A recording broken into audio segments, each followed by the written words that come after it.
Hello दोस्तों, आप हैं हमारे साथ हमारे YouTube channel target exam only पर हैं। कहाँ पर हैं अभी आप हैं अभी हमारे साथ हमारे यूट्यूब चैनल टारगेट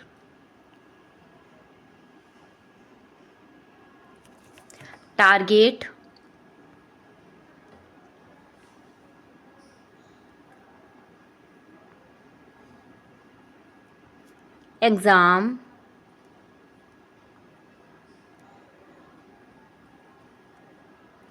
ओनली पर हैं। और जैसा कि आप सभी जानते हैं, हम यहाँ पर यूपी डीएलएड फर्स्ट सेमेस्टर वालों के लिए प्रशिक्षु बैच लेके आए हैं। और इस प्रशिक्षु बैच का जो है और ये प्रशिक्षु बैच आपके लिए एकदम से निःशुल्क प्रोवाइड कराया जा रहा है। और यहाँ पर सारी क्लासेस, सारी पीडीएफ, सब कुछ नोट्स आपको फ्री दिया जाएगा। ठीक है, आपको बस केवल पढ़ना है हमारे साथ और कुछ नहीं करना है। सही है। तो एक बार हम अपना जो शेड्यूल देख रहे थे क्लासेस का, क्या है आपको पता है, जैसे कि 11 बजे हमारी क्लास होती थी, हिंदी की होती थी, लेकिन अब नहीं हो रही है। क्यों नहीं हो रही? क्योंकि हम इसका सिलेबस कंप्लीट कर चुके हैं। लेकिन जब पेपर आएंगे तब हम इसका प्रैक्टिस सेट चलाएंगे। इसके कुछ प्रैक्टिस सेट मैंने कराए भी हैं, आप हमारी प्लेलिस्ट में जाकर देख सकते हैं। ठीक है।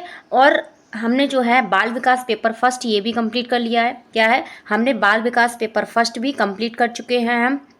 और अब हम जो हैं कर रहे हैं, अब हम कर रहे हैं ईडीओ सेकंड कर रहे हैं। ईडीओ सेकंड पेपर सेकंड हम कर रहे हैं। कौन सा कर रहे हैं? पेपर सेकंड कर रहे हैं। ठीक है, पेपर सेकंड हम अब कर रहे हैं। ठीक है, तो आज हम क्या करेंगे, पेपर सेकंड में ईडीओ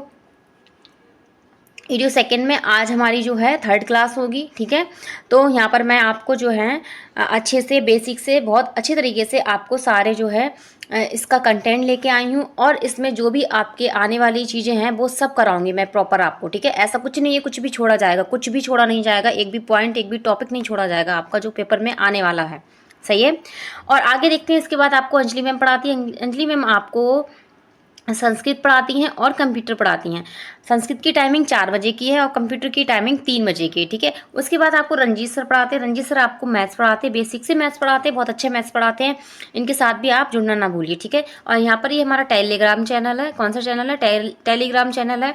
तो यहाँ पर आप इसे ज्वाइन कर सकते हैं। इस पर आपको क्या है, इसमें आपको फ्री नोट्स और सारी पीडीएफ मिल जाएंगी। ठीक है, और ये हमारा व्हाट्सअप चैनल है और ये हमारा जो है नंबर है। यहाँ पर आप इस पर नंबर पर फ़ोन करके अगर आपको कुछ भी प्रॉब्लम हो रही है, कोई भी डीएलएड से लेके कोई भी अपडेट चाहिए, तो यहाँ पर आप कॉल करके पूछ सकते हैं। ठीक है, तो जल्द से जल्द मेरे साथ मेरी क्लास में जुड़ जाइए ताकि मैं जो है क्लास स्टार्ट कर पाऊँ और जो है अच्छे से आपको सारी चीज़ें बारीकी से बता पाऊँ। क्योंकि ज़्यादा से ज़्यादा जितने ज़्यादा बच्चे मेरे साथ जुड़ते हैं, मुझे मतलब क्लास अटेंड करते हैं, मुझे उतना अच्छा लगता है कि हाँ चलिए आप हमारी क्लासेस देख रहे हैं, हम जितनी मेहनत कर रहे हैं उस मेहनत का फल आपको मिले। ठीक है, हम यही चाहते हैं। ठीक है, तो आप इस डीएलएड को बहुत ही हल्के में ना लीजिए, क्योंकि इसमें जो है बैक लगने की संभावना बहुत ही अधिक होती है। ठीक है, क्योंकि हमें सिलेबस का पता नहीं होता है, हमें पता नहीं होता है कि कैसा पेपर आएगा, कैसे क्या करना होगा।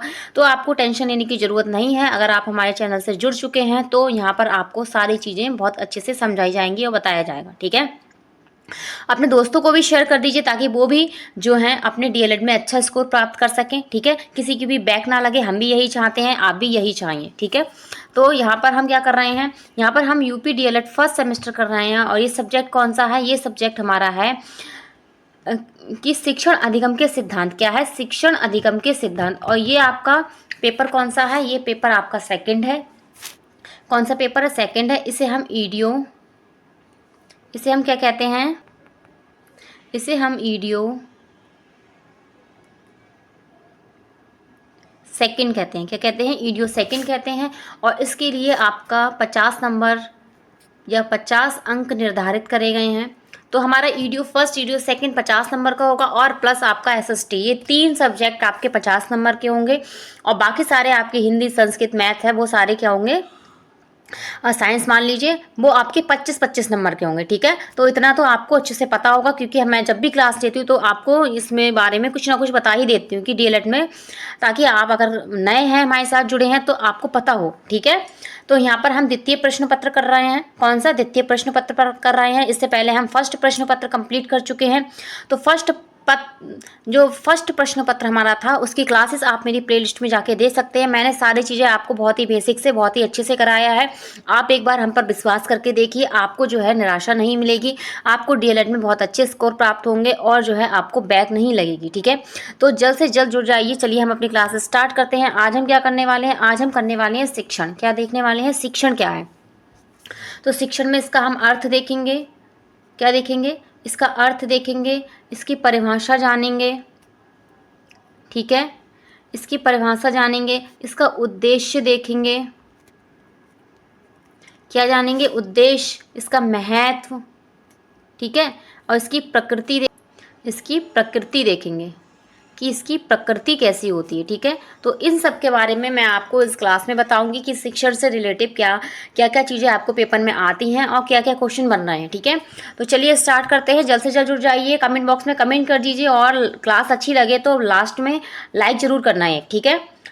चलिए देखते हैं शिक्षण का अर्थ क्या है। शिक्षण का अर्थ, तो शिक्षण का अर्थ सीखने में सहायता करना, लेकिन प्रत्येक व्यक्ति अपने स्वयं के प्रयासों तथा अनुभव के आधार पर सीखता है। तो जैसे कि आपको पता ही है, हम सीखते हैं तो हम अपने खुद के स्वयं का, अगर हम प्रयास करेंगे और हमारा अनुभव होगा तभी हम उस चीज़ को अच्छे से सीख पाएंगे, ठीक है।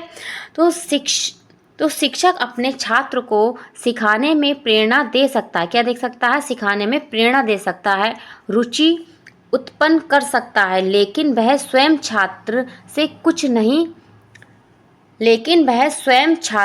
कुछ नहीं सीखता है। मतलब कि मैं आपको टीचर हूँ, मैं आपको पढ़ा रही हूँ तो मैं आपको सिखा ही रही हूँ, आपसे मैं कुछ नहीं सीख रही हूँ, ठीक है। अगर आप मुझे कमेंट बॉक्स में कमेंट कर रहे हैं, मुझे लाइक कर रहे हैं, तो भले ही मुझे एक मोटिवेशन मिल रहा है आपसे, ठीक है। एक जो है एक मुझे ये मिल रहा है कि हाँ चलिए आप हमारी क्लास देख रहे हैं, हम इतनी मेहनत कर रहे हैं, इतना मतलब चीख के पढ़ा रहे हैं, तो उसका कहीं ना कहीं हमें जो है आपका फीडबैक मिल रहा है, ठीक है। तो शिक्षण का शिक्षा से घनिष्ठ संबंध है, शिक्षण का शिक्षा से घनिष्ठ संबंध होता है, ठीक है। प्राचीन काल से गुरु शिष्य परंपरा रही है, जिससे गुरु प्यार और स्नेह से अपने शिष्यों को आरंभ में पढ़ाता था। क्या है, कैसे पढ़ाते थे, बहुत ही स्नेह और प्रेम से पढ़ाते थे। आपने देखा होगा पहले जो है हमारी जो है गुरुकुल चलते थे, पहले स्कूल्स नहीं थे, हम जाकर क्या थे, हम मतलब स्टूडेंट्स थे, विद्यार्थी छात्र थे, वो जाकर वहाँ पढ़ते थे, वहाँ रहते थे और जो है गुरु को ही अपना माता पिता और सब कुछ समझते थे, ठीक है, और उनसे शिक्षा ग्रहण करते थे। जैसे जैसे समाज बदलता रहा शिक्षा का अर्थ भी बदलता रहा। जैसे पता ही है आज समाज कहाँ पहुँच गया है, तो अब शिक्षा का अर्थ भी बदल गया है। अब बच्चा ना तो गुरुकुल जा रहा है, ना तो स्कूल जा रहा है, अब कैसे पढ़ रहा है, घर पर पढ़ रहा है, ऑनलाइन पढ़ रहा है, ठीक है। अतः शिक्षण की कोई एक परिभाषा नहीं दी जा सकती है, ठीक है, क्योंकि इसकी परिभाषा नहीं दे सकती है, क्योंकि शिक्षण का सामाजिक प्रक्रिया, शिक्षण क्या है, एक सामाजिक प्रक्रिया है, साथ ही शिक्षण की प्रक्रिया अधिगम के बिना पूरी नहीं होती है, कि शिक्षण की प्रक्रिया है अधिगम के बिना पूरी नहीं हो सकती। अधिगम क्या है, सीखना, जब तक हम सीखेंगे नहीं तब तक हमारी जो शिक्षण की प्रक्रिया है वो पूरी नहीं होगी।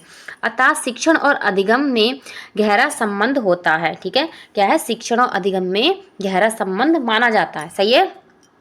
तो यहाँ पर इसका आप अर्थ समझ गए होंगे कि शिक्षण क्या है, ठीक है। अब हम आगे चलते हैं, इससे आगे अब हम देखेंगे शिक्षण की परिभाषा क्या है। शिक्षण की परिभाषा ये क्या है, आपके लिए इम्पोर्टेंट है, क्या है, इम्पॉर्टेंट है, क्योंकि ये आपके पेपर में सीधे पूछी जाएंगी। आपको केवल दे दिया जाएगा शिक्षण उद्देश्य केंद्रित क्रिया है, ये किसके द्वारा कहा गया है, तो टिक करो। बहुविकल्पीय में तो कहाँ से टिक करोगे, जब पता होगा तभी तो टिक करोगे। तो किसने कहा है, स्मिथ के अनुसार, किसके अनुसार, स्मिथ के अनुसार। स्मिथ के अनुसार क्या है, शिक्षण उद्देश्य केंद्रित क्रिया है। कैसा है, शिक्षण उद्देश्य केंद्रित क्रिया है। शिक्षण क्या है, हम किसी उद्देश्य से करते हैं, कोई हमारा उद्देश्य या गोल होता है तभी हम जो है शिक्षण लेते हैं। तो मॉरिसन के अनुसार देखते हैं, शिक्षण एक परिपक्व व्यक्ति व कम परिपक्व व्यक्ति के बीच घनिष्ठ संबंध है। क्या है, एक परिपक्व व्यक्ति है, एक मैच्योर व्यक्ति है और एक कम मैच्योर व्यक्ति है, उनके बीच का क्या होता है, घनिष्ठ संबंध होता है। परिपक्व मान लो आपके टीचर हो गए, ठीक है। कम परिपक्व आप मान लीजिए आप हो गए। तो शिक्षा क्या है, इस शिक्षण क्या है, इसके बीच का क्या है, घनिष्ठ संबंध माना जाएगा। ठीक है, इस तरीके से आप समझ रहे होंगे। जिससे परिपक्व व्यक्ति कम परिपक्व व्यक्ति को शिक्षित करता है। ठीक है, जो परिपक्व व्यक्ति होता है, जो मैच्योर व्यक्ति होता है, ठीक है, वो क्या है, कम मैच्योर व्यक्ति को परिपक्व करता है, मतलब कि उसको शिक्षित करता है। ठीक है, जैसे जैसे आप मतलब कि आप स्टूडेंट हैं, तो जैसे जैसे आपको आपके टीचर जो है पढ़ाते रहेंगे, आपको समझाते रहेंगे, आप भी मैच्योर हो जाएंगे। ठीक है, आप भी सीख जाएंगे। तो ये क्या हो जाएगा, इन दोनों का घनिष्ठ संबंध हो जाएगा। स्टूडेंट, ऐसे मान लीजिए स्टूडेंट और टीचर का जो है शिक्षण से क्या होता है, घनिष्ठ संबंध होता है। सही है। तो बॉर्टन के अनुसार, तो इनके अनुसार देखते हैं, शिक्षण अधिगम हेतु प्रेरणा पथ प्रदर्शन व प्रदर्शन है। क्या है, शिक्षण अधिगम हेतु प्रेरणा है और पद प्रदर्शन व प्रोत्साहन है। क्या है, पद प्रदर्शन व प्रोत्साहन है। ठीक है, ये इनके द्वारा कहा गया है। अब आगे चलते हैं, कुछ डेफिनेशंस और देखते हैं। इसके बाद है थाइन के अनुसार, किसके अनुसार, थाइन के अनुसार अधिगम में वृद्धि करना ही शिक्षण है। अधिगम में वृद्धि करना ही क्या होता है, शिक्षण होता है। अब अगली डेफिनेशन जो दी है वो दी है हफ और डंकन के अनुसार। किसके अनुसार, हफ और डंकन के अनुसार शिक्षण 4 चरणों वाली एक प्रक्रिया है। कैसी प्रक्रिया है, 4 चरणों वाली प्रक्रिया है। इसमें क्या होता है, योजना, निर्देशन, मापन और मूल्यांकन होता है। ठीक है, तो आपसे क्वेश्चन में पूछा जाएगा शिक्षा के चरण क्या हैं, तो आप योजना, निर्देशन, मापन और मूल्यांकन बताएंगे। किसके अनुसार, हफ और डंकन के अनुसार। ठीक है, तो अब आगे देखते हैं, समान अर्थ में ज्ञान प्रदान करने को क्या कहते हैं, शिक्षण कहा जाता है। तो मैं आपको ज्ञान प्रदान कर रही हूँ, जो सिखा रही हूँ, यही क्या है, शिक्षण है।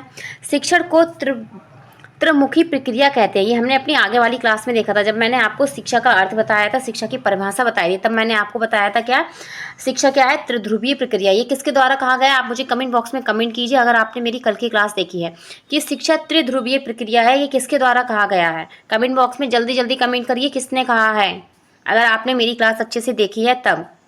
बहुत इंपॉर्टेंट डेफिनेशन है, बहुत ही इंपॉर्टेंट जो मनोवैज्ञानिक है उनके अनुसार पूछा ही जाता है।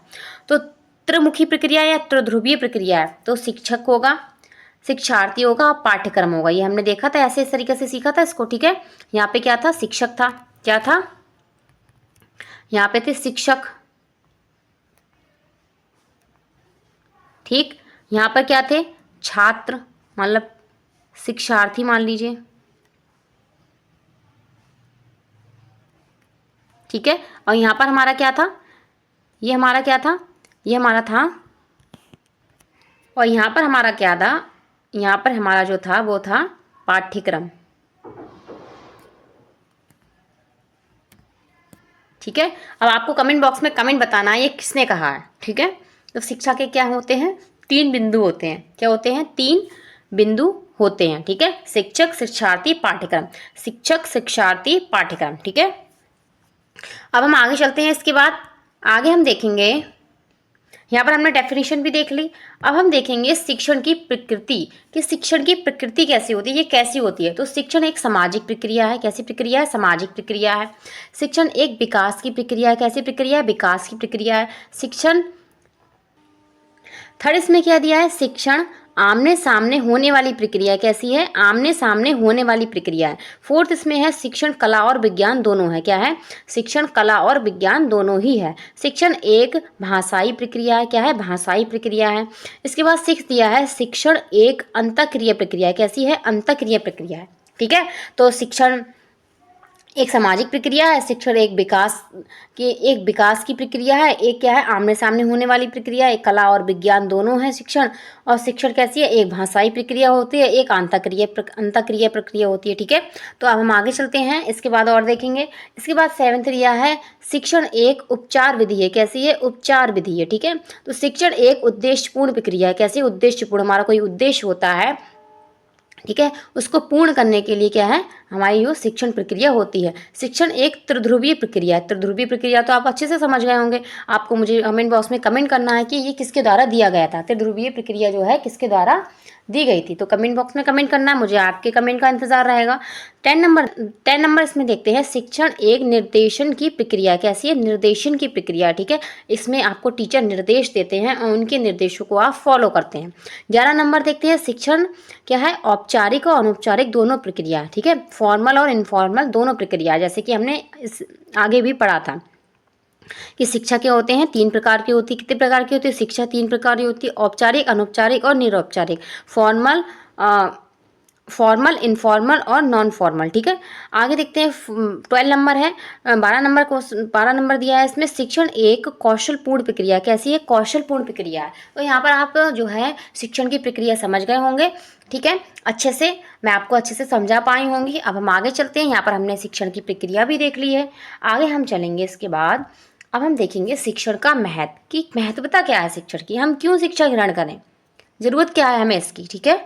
तो हम इसको अच्छे से जानेंगे। ये आपको सीधे क्वेश्चन आता है पेपर में कि शिक्षण का महत्व बताइए, ठीक है, कि शिक्षण की परिभाषा बताइए किसी राइटर के अनुसार। तो किसी राइटर के बारे में आपको पता होगा तभी बता पाओगे, ठीक है।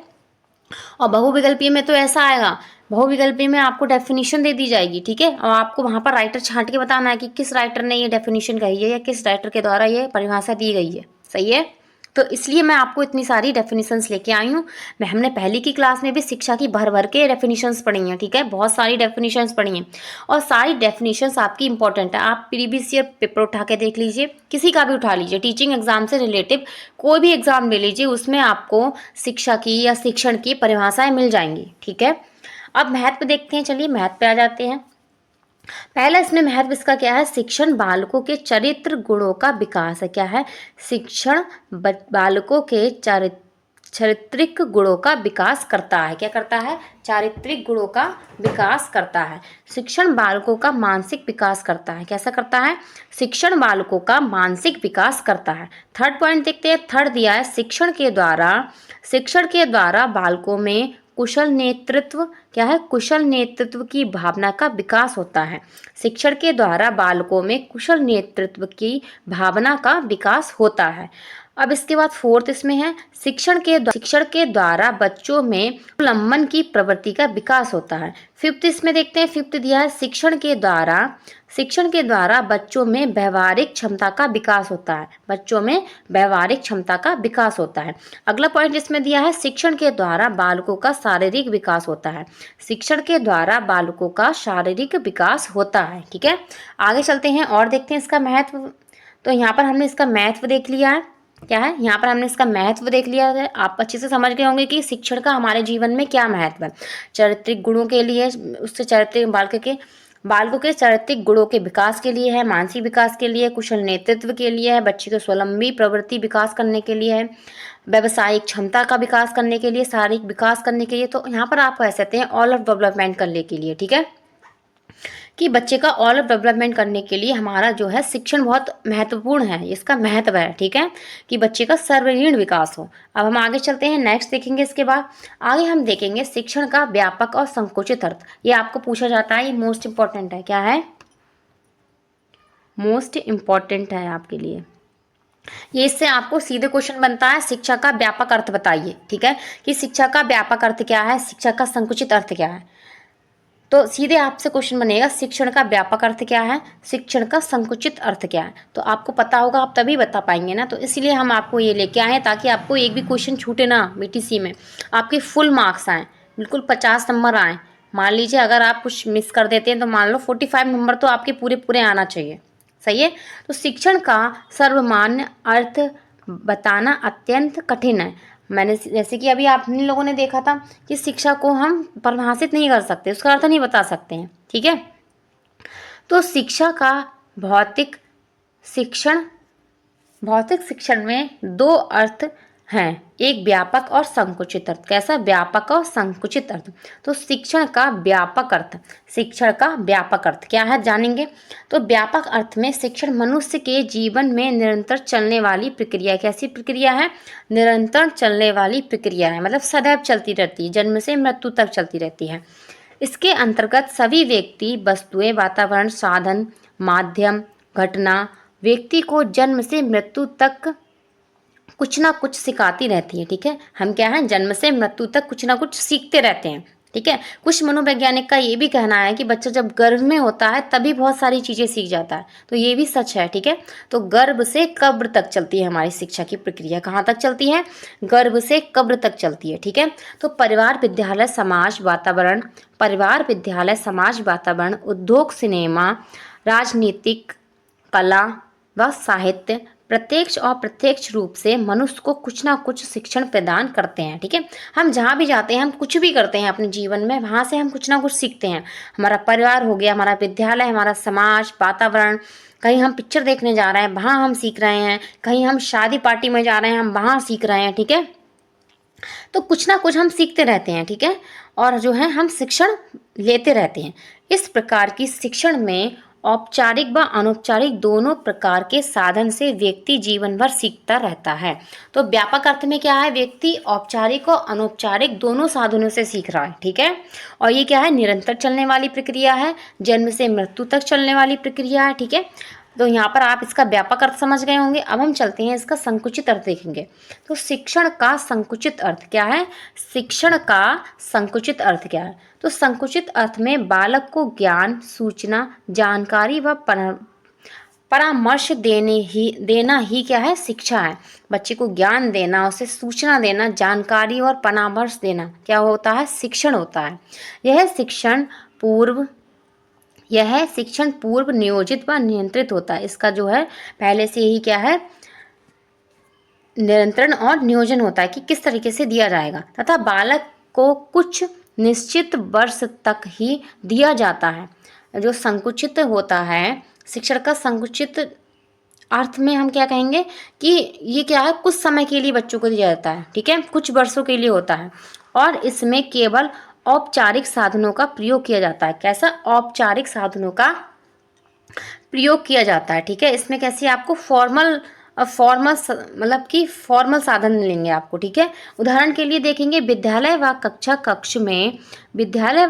कक्ष में निश्चित उद्देश्यों को लेकर निश्चित समय में निश्चित स्थान पर निश्चित व अनुभव व्यक्तियों द्वारा की मतलब दी जाने वाला जो साधन होता है, तो व्यक्ति के जीवन भर सीखता रहता है। क्या है? व्यक्ति जीवन भर सीखता रहता है। सही है, तो जो हम स्कूल में या विद्यालय में या मान ली विश्वविद्यालय में जो शिक्षा प्राप्त करते हैं वो हमारी संकुचित में आती है। कैसा शिक्षण होता है? वो संकुचित शिक्षण होता है। ठीक है, यही जो है शिक्षा का संकुचित अर्थ होगा। सही है, तो जो हमारी फॉर्मल एजुकेशन होती है वह हमारी क्या होती है? वह हमारा क्या होता है? संकुचित शिक्षण होता है। कैसा होता है? संकुचित शिक्षण होता है। ठीक है, तो आप यहाँ पर व्यापक और संकुचित दोनों समझ गए होंगे और दोनों में डिफरेंस भी समझ गए होंगे। ठीक है, व्यापक शिक्षण क्या होता है? व्यापक शिक्षण जैसे हम कहीं से भी फॉर्मल और इनफॉर्मल, औपचारिक और अनौपचारिक दोनों तरह से जो है शिक्षा ग्रहण कर रहे हैं, अपने समाज से, अपने स्कूल से, अपने परिवार से, अपने विद्यालय से, तो ये हमारा क्या हो जाएगा? व्यापक हो जाएगा। और जहाँ हम केवल विद्यालय से ग्रहण कर रहे हैं, कुछ समय है, कुछ निश्चित समय दिया है, निश्चित स्थान दिया है, निश्चित उद्देश्य दिया है, वो हमारा क्या होगा? संकुचित में आएगा। तो यहाँ पर समझ गए होंगे आप अच्छे से। क्लास अच्छी लग रही है तो केवल देखते ना जाइए, लाइक शेयर एंड सब्सक्राइब भी करते रहिए और बेल आइकन को अच्छे से प्रेस कर लीजिए और औरों को शेयर करके भी बोल दीजिए कि अपने बेल आइकन को अच्छे से प्रेस कर लें ताकि आपको हमारी क्लासेस का नोटिफिकेशन टाइम टू टाइम मिल सके। ठीक है, तो हम आगे देखते हैं, आगे चलते हैं। तो हमने शिक्षण का व्यापक और संकुचित अर्थ भी जान लिया। अगर ये क्वेश्चन आता है तो हम इसको इजीली कर सकते हैं। अब हम आगे चलते हैं। इसके बाद हम देखेंगे उत्तम शिक्षण की विशेषता क्या है। उत्तम शिक्षण की विशेषता क्या होती है कि अच्छा शिक्षण करने के लिए क्या क्या विशेषताएं होती हैं। ठीक है, तो इसमें क्या दिया है? उत्तम शिक्षण छात्रों में सीखने की तीव्र इच्छा जागृत कर उन्हें विकास की ओर बढ़ाता है। ठीक है, और इसमें क्या कहा गया है? योकम एव सिप्सन ने अच्छे शिक्षण के निम्नलिखित विशेषताएं बताई हैं। तो आपसे पूछा जाएगा कि उत्तम शिक्षण की विशेषता किसके द्वारा दी गई हैं? उत्तम शिक्षण की विशेषता किसके द्वारा दी गई है? तो योकम और सिम्पसन के द्वारा दी गई है। किसके द्वारा? सिम्पसन के द्वारा दी गई है। तो पहला इसमें इन्होंने क्या कहा है? इन्होंने कहा है कि इन्होंने कहा है पहला पॉइंट में कि अच्छे शिक्षण में वंचित सूचनाएं प्रदान की जाती हैं। अच्छे शिक्षण में वंचित सूचनाएं प्रदान की जाती हैं, मतलब अच्छा शिक्षण वही होता है जिससे बच्चा वंचित होता है और उसके लिए वो जो है ज्ञान प्राप्त कर रहा है, वो सूचनाएं ग्रहण कर रहा है, उनके बारे में जान रहा है जिससे वो वंचित है। ठीक है। सेकंड इसमें है यह आदेशात्मक ना होकर निर्देशात्मक और जनतंत्रीय आदेशों पर आधारित होती है। ठीक है। तो शिक्षा जो होती है, अच्छा शिक्षण वही होता है जिसमें केवल आदेश ना दिया जाए, केवल ऑर्डर ना दिया जाए बच्चे को, उसका निर्देशात्मक जो है, निर्देशात्मक और जनतंत्रीय आदर्श पर आधारित हो। ठीक है। अर्थात हम कह सकते हैं हर छात्र महत्वपूर्ण होता है। क्या होता है? हर छात्र जो होता है महत्वपूर्ण होता है। ठीक है।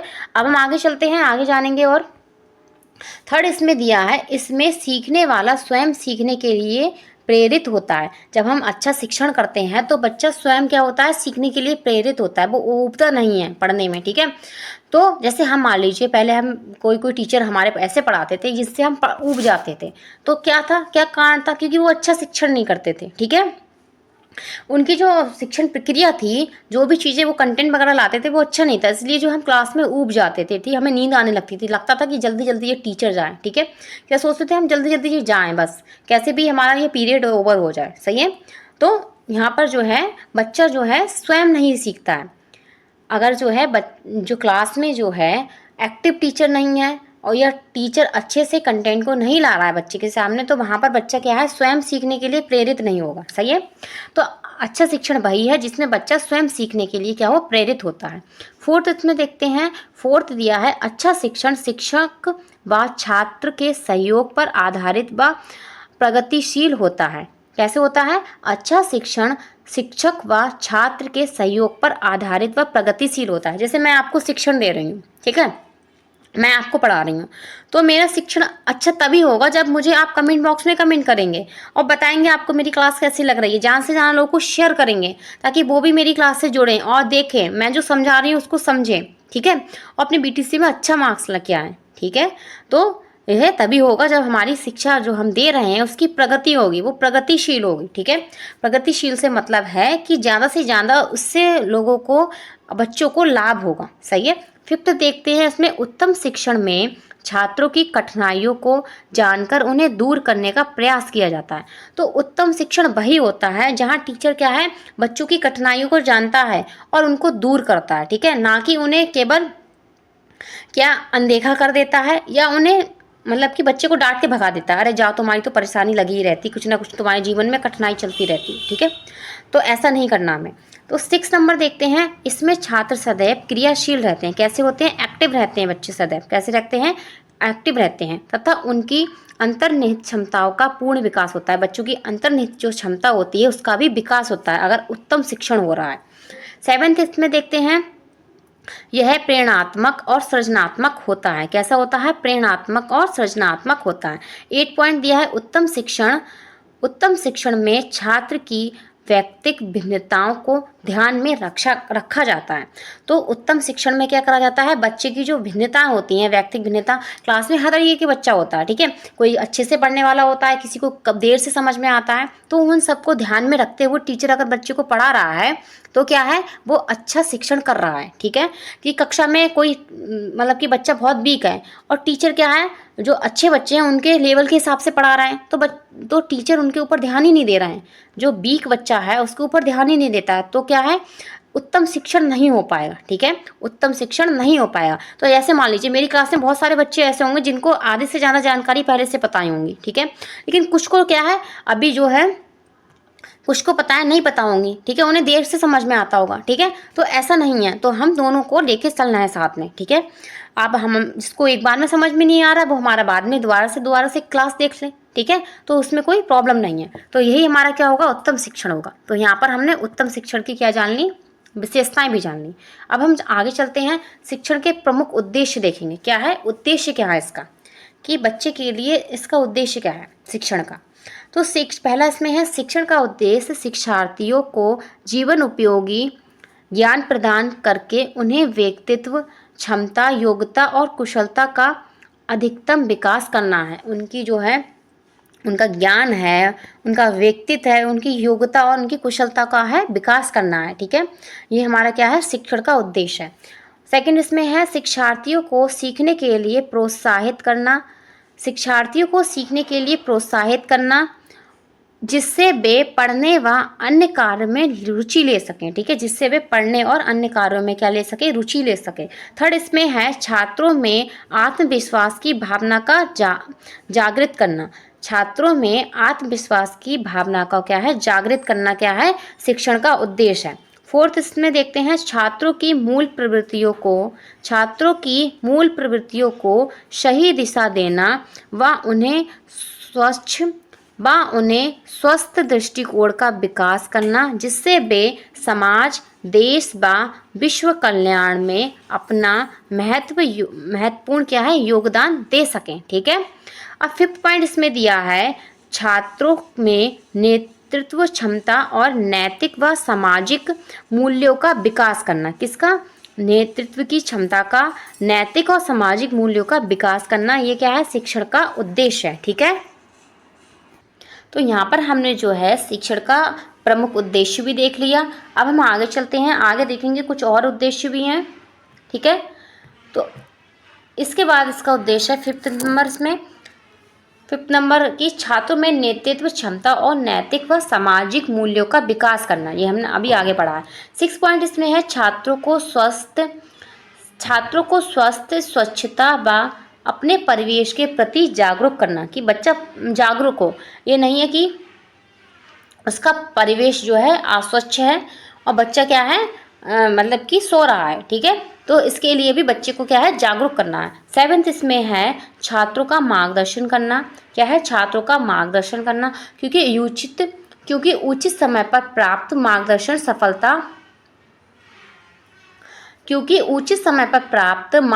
सफलता दिलाने में सहायक होता है। ठीक है, अगर हमें अच्छा मार्गदर्शन मिल जाता है तो हमें सफल होने से कोई नहीं रोक सकता। ठीक है, तो मार्गदर्शन हमारे जीवन में बहुत ही महत्वपूर्ण है। ठीक है, तो 8 नंबर देखते हैं छात्र छात्राओं को सक्रिय रखना व उनमें रचनात्मक दृष्टिकोण का विकास करना। क्या है, रचनात्मक दृष्टिकोण का विकास करना। तो छात्र छात्राओं दोनों को मिलकर जो है, दोनों के जीवन में क्या है, उन्हें सक्रिय रखना उनके जीवन में। ठीक है, कि वो सक्रिय रहें। ठीक है, कुछ भी सीख रहे हैं तो वो एक्टिव होकर सीखें, ना कि वो सोते हुए सीखे। ठीक है, तो सोते हुए सीख भी नहीं पाएंगे और जो है, जो सिखाने वाला है वो भी, उसका भी सिखाना व्यर्थ चला जाएगा। ठीक है, तो आप भी जगते रहिए, सोते नहीं रहिए। सही है, जो सिखा रहे हैं वो अच्छे से सीखिए, जो पढ़ा रहे हैं उसको अच्छे से प्रॉपर तरीके से पढ़िए, रेगुलर देखिए क्लासेस हमारी, ताकि आपको जो है बाद में इसका लाभ मिले।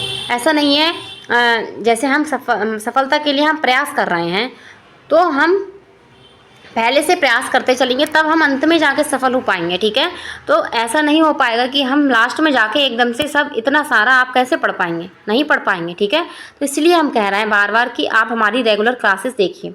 तो यहाँ पर हमने इसका जो है उद्देश्य देख लिया। अब हम आगे चलते हैं, इसके बाद हम देखेंगे कि शिक्षण और अधिगम। तो शिक्षण और अधिगम जानेंगे कि शिक्षण और अधिगम क्या है।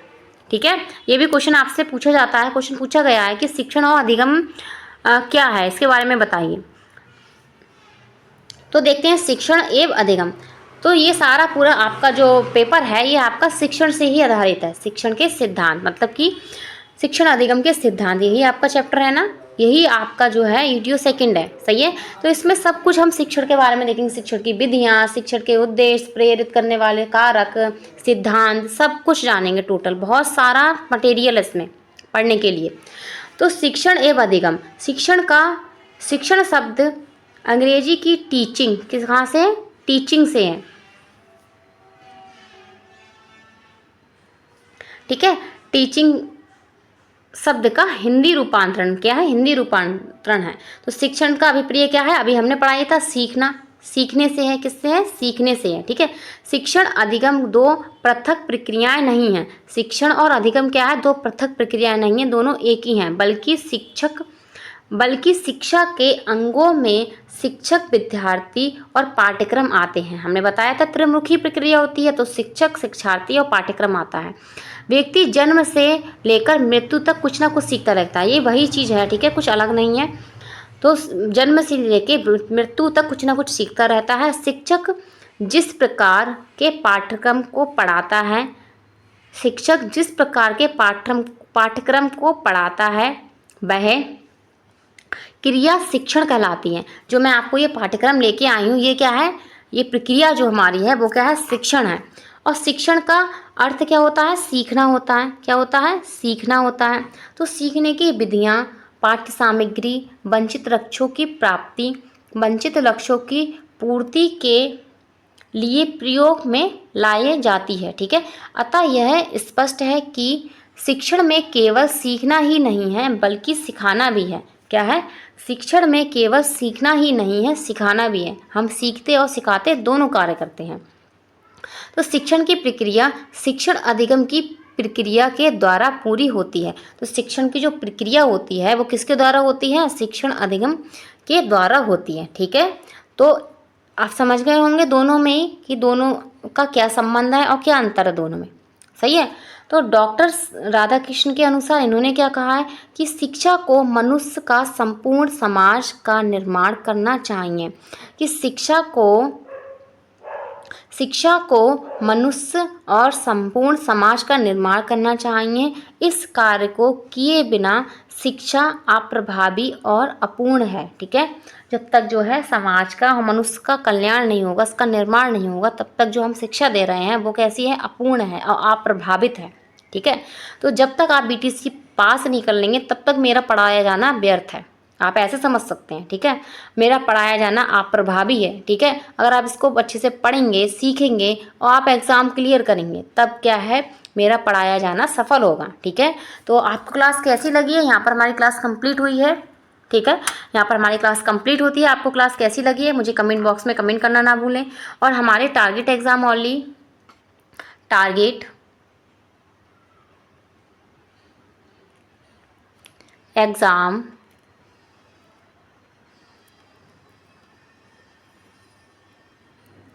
ओनली को लाइक शेयर एंड सब्सक्राइब करना ना भूलें। अपने बेल आइकन को अच्छे से प्रेस कर लें ताकि आपको हमारी नेक्स्ट क्लास का नोटिफिकेशन टाइम टू टाइम मिल सके और आप हमारी क्लास में मेरे टाइम से पहले आ जाएं। ठीक है, ऐसा कभी कभी ऐसा भी हो कि मैं लेट आई हूँ, आप पहले आ गए हैं। ठीक है, तो कमेंट बॉक्स में आप कमेंट करना ना भूलें, अपने दोस्तों को शेयर करें ताकि वो भी हमारी इस टारगेट एग्जाम ओनली बैच से जुड़ सके, प्रशिक्षु बैच से जुड़ सके और अपने डीएलएड में अच्छा स्कोर प्राप्त कर सकें। ठीक है, आज के लिए बस इतना ही। कल नेक्स्ट क्लास में हम फिर से हाजिर होंगे एक नए टॉपिक के साथ। ठीक है, ओके, धन्यवाद।